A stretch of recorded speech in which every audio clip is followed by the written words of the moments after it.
মৃত্যুই আমাদের কাছে অত্যন্ত হতাশা, যে কোনো মৃত্যুই আমাদের কাছে অত্যন্ত বেদনা। আমরা মর্মাহত, তার অমর আত্মার প্রতি শ্রদ্ধার অর্পণ করি এবং পরিবার বর্গের প্রতি সমবেদনা জ্ঞাপন করি। যার পরিবারের লোক মারা যায় তার যন্ত্রণা কি একমাত্র তারা বুঝে।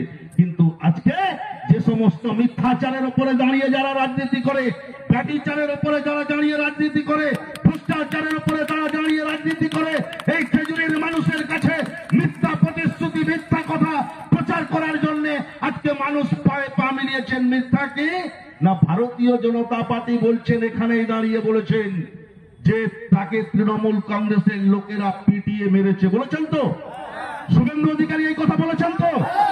গতকালের পোস্টমর্টম রিপোর্ট এসছে, পোস্টমর্টম রিপোর্টে পরিষ্কার বলা আছে বিদ্যুৎ পিষ্ট হয়ে দুজন ব্যক্তি মারা গেছেন, যেটা সচক্ষে 600 মানুষ দেখেছিলেন, আর খেজুরির আপামর মানুষও সেটা জানেন।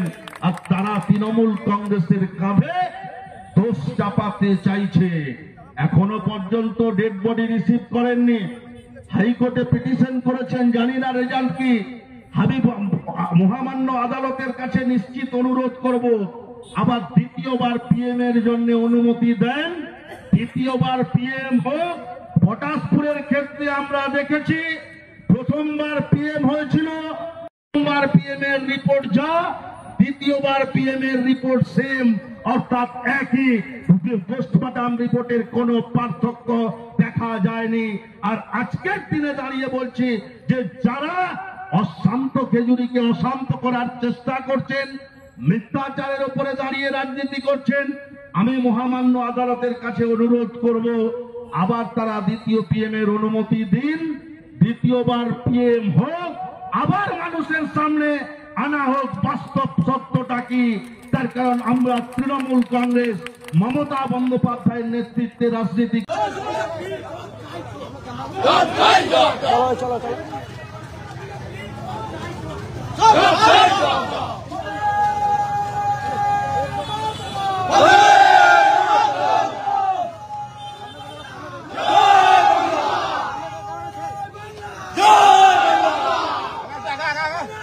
জিন্দাবাদ।